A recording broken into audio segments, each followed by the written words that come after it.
The desert stretched endlessly in every direction, a sea of shifting gold under the punishing midday sun. Heat shimmered above the sand, distorting the horizon like a cruel mirage. No breeze stirred. The air itself felt heavy, pressing against the skin, each breath like inhaling fire. Somewhere in that merciless expanse, a lone figure lay motionless, a woman. Her long black hair, once braided with pride, was matted and tangled, clinging to her sweat-streaked face. Her skin, baked by the sun, had begun to crack, and her lips were dry and split. Her dress, woven from soft deer hide, was torn in several places, the fringes fluttering faintly whenever the wind dared to whisper. Her name was Ayoka, meaning she brought happiness in the tongue of her people, but there was no happiness now, only silence, pain, and the slow creeping shadow of death. The betrayal. 3 days earlier, Ayoka had still been among her tribe, the proud Apache. She had been a healer's apprentice, known for her gentle hands and quick mind. But tribal politics could be more dangerous than any enemy raid. Ayoka's father had opposed the war chief's decision to form an alliance with a band of outlaws who offered rifles in exchange for stolen cattle. That opposition had cost him dearly. The war chief accused him of cowardice, branding him a traitor. When her father was killed in a hunting accident that smelled of bloodshed and lies, Ayoka confronted the chief in front of the entire camp. The chief's pride could not bear such a challenge, especially from a woman. That night warriors came for her. They bound her wrists, gagged her, and dragged her to the edge of the desert. "You will not see another sunrise," the chief told her coldly, tossing her water pouch into the sand. "The vultures will be your only friends now." And then they rode away, leaving her to the silence. The first night. That first night in the desert, Ayoka had hope. She thought she might find water, or perhaps wander back to friendly lands. She tried to follow the stars as her father had taught her, but the endless dunes played tricks on her eyes. Every direction looked the same, and each step took more strength than the last. Her canteen had been slashed, completely useless. She found a cactus and broke it open with a stone, trying to drink the bitter liquid inside. It burned her mouth and made her stomach twist. But it was something. The darkness brought cold, and the cold brought memories. She thought of her father's voice, deep and steady. She thought of the stories her mother used to tell by the fire. She remembered laughter, and she cried, not because she feared death, but because she would leave this world alone. The vultures come. By the second day, Ayoka could no longer walk far. She moved in short bursts, then collapsed, dragging herself through the sand. That was when she first heard them, soft at first, then louder. The vultures. They circled high above, black shapes against the white blue. Sky, patient, unhurried. They knew she was weak, they knew she would fall. One landed not far away, its bald head tilting to study her with unblinking eyes. She threw a rock weakly, and it hopped back, but it didn't fly away. Another landed, then another. Her heart pounded, not from fear of dying, but from the humiliation of being eaten alive before she was gone. The stranger. It was late afternoon when she heard the sound, a faint rhythm in the stillness, hoofbeats. At first, she thought it was her mind playing tricks, another cruel mirage. But the sound grew louder, closer, until over a ridge came a rider on a tall chestnut horse. The man was not Apache. His skin was tanned from the sun, his clothes dusty, and a battered hat shaded his face. He rode with the ease of someone who belonged in the saddle, but his eyes, when he saw her, were sharp with surprise and alarm. He pulled his horse to a halt, scanning the vultures, before swinging down in one smooth motion. "Easy now," he said in English, his voice low and steady. "Don't try to move." She understood some English, though her throat was too dry to speak. She tried to lift a hand, but it trembled. The man crouched beside her, opening a leather canteen. He tilted it gently to her lips, and the water touched her tongue like a gift from the spirits. She drank greedily until he pulled it back. "Slow," he warned. "Too much at once will hurt you. Rescue." He glanced around, swatting at a vulture that had crept too close. Then, without hesitation, he slid an arm under her shoulders and lifted her as if she weighed nothing. She let out a faint sound of pain, but the warmth of his body was better than the cold sand. He carried her to his horse and tied her in the saddle before him so she wouldn't fall. "We'll get you to shade," he said, clicking to the horse. "Hang on." The ride blurred in her mind. Heat, wind, the smell of leather and sweat.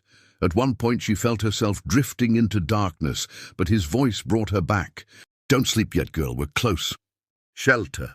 They reached a rocky outcrop where a trickle of water seeped from the stone into a shallow pool. The man dismounted, lowered her to the ground, and gave her more water in small sips. Then he soaked a cloth and dabbed her cracked lips.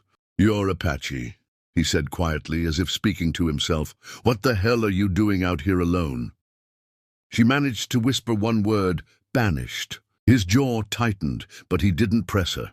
Instead, he made a small fire, roasted a strip of dried meat, and gave her pieces no bigger than a fingernail. She watched him in the firelight. His movements were practiced, efficient, but there was a kindness in the way he checked her breathing, in how he kept her within reach.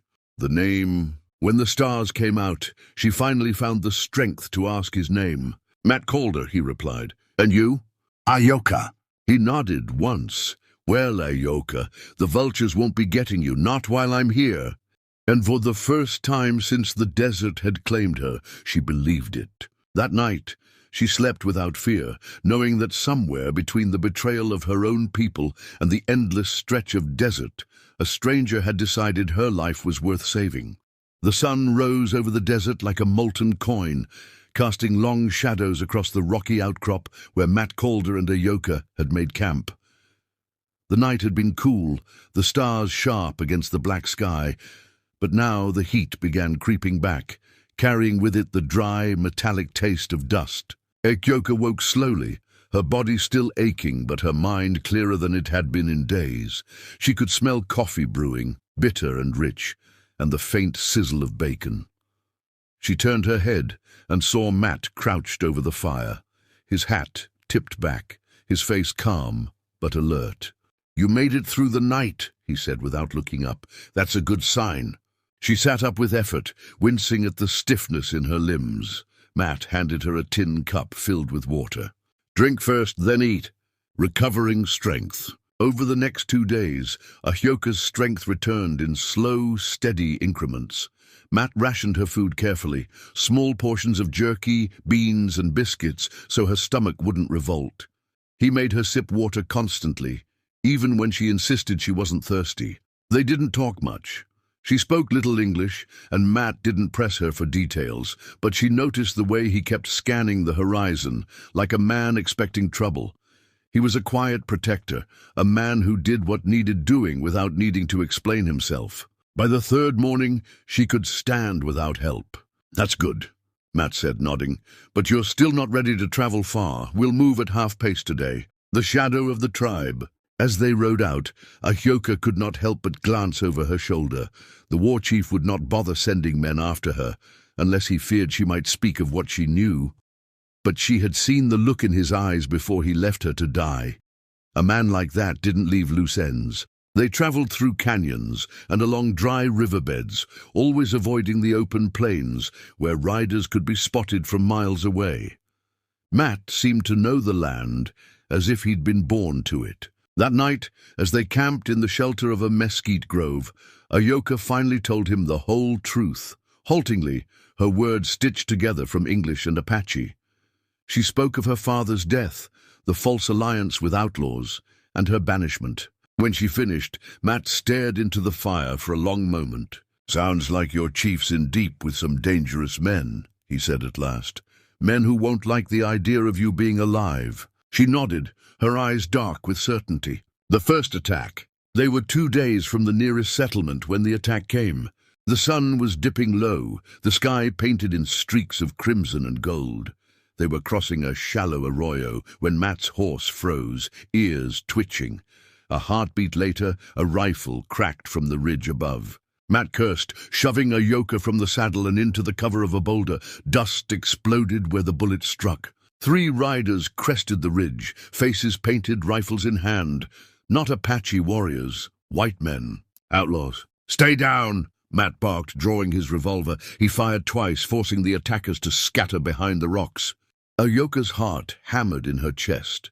She spotted movement to the right, one man flanking them. She grabbed Matt's spare rifle from his saddle, the weight familiar in her hands despite her weakened state. When the outlaw broke cover, she didn't hesitate. She fired once, the shot ringing across the canyon. The man spun and fell, his rifle clattering to the ground. Matt glanced at her, eyes wide. "Good shot," he said before turning back to return fire. The fight lasted only minutes, but it felt like hours. When the smoke cleared, 2 men lay dead, and the 3rd had fled. Matt holstered his gun, scanning the ridge. "Your chief's friends, I'd bet my boots. Looks like they found us." A dangerous alliance. They pressed on, riding hard until nightfall. When they finally stopped, both were exhausted. "You saved my life back there," Matt admitted, setting up camp. "Didn't think you could even lift that rifle, let alone hit anything." Ahyoka allowed herself a small smile. "My father taught me." From that night on, Matt treated her differently, not as a burden to protect, but as a partner. He began teaching her his ways of reading the land, spotting tracks, and predicting weather. She, in turn, taught him Apache words, small pieces of her world. The settlement. 2 days later, they reached a dusty frontier town, little more than a few wooden buildings and a saloon. Matt wanted to buy supplies and get fresh horses. Inside the general store, Ahyoka felt eyes on her.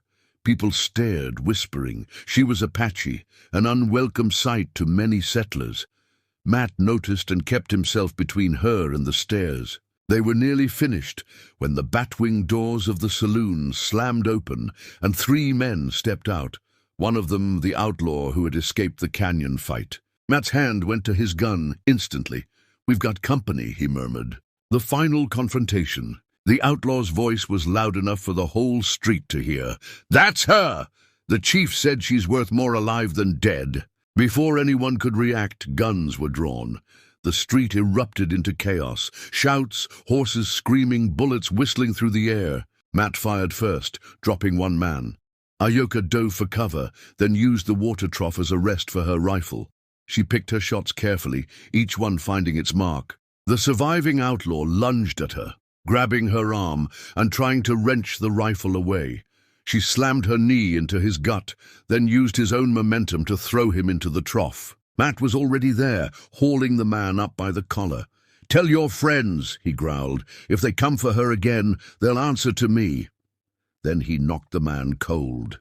Freedom! The sheriff, an old man with a limp, finally arrived to take the outlaw away. He listened to Matt's account, nodded once, and told them they'd best keep moving. That night, outside the town, they camped under a sky filled with stars. The air was cooler now, and the sound of crickets carried in the stillness. "You're safe now," Matt said quietly. Ahyoka looked at him, her dark eyes reflecting the firelight. "Safe. With you." He gave a small smile. "Then I reckon we stick together a while longer." Epilogue: the road ahead. They never returned to her tribe. The war chief's power would crumble in time. Men like him always fell to their own greed. Instead, Ahyoka and Matt became a team, traveling the Wild West together. They rode trails few dared to cross, faced dangers side by side, and earned a reputation as a pair not to be crossed. An Apache woman with the eyes of a hawk, and a gunslinger who'd ride into hell for her. And in the quiet moments, under the endless sky, they found something even rarer than safety in the Wild West: trust. The desert had tried to claim her life. Instead, it had given her a partner, a friend, and perhaps in time, something more.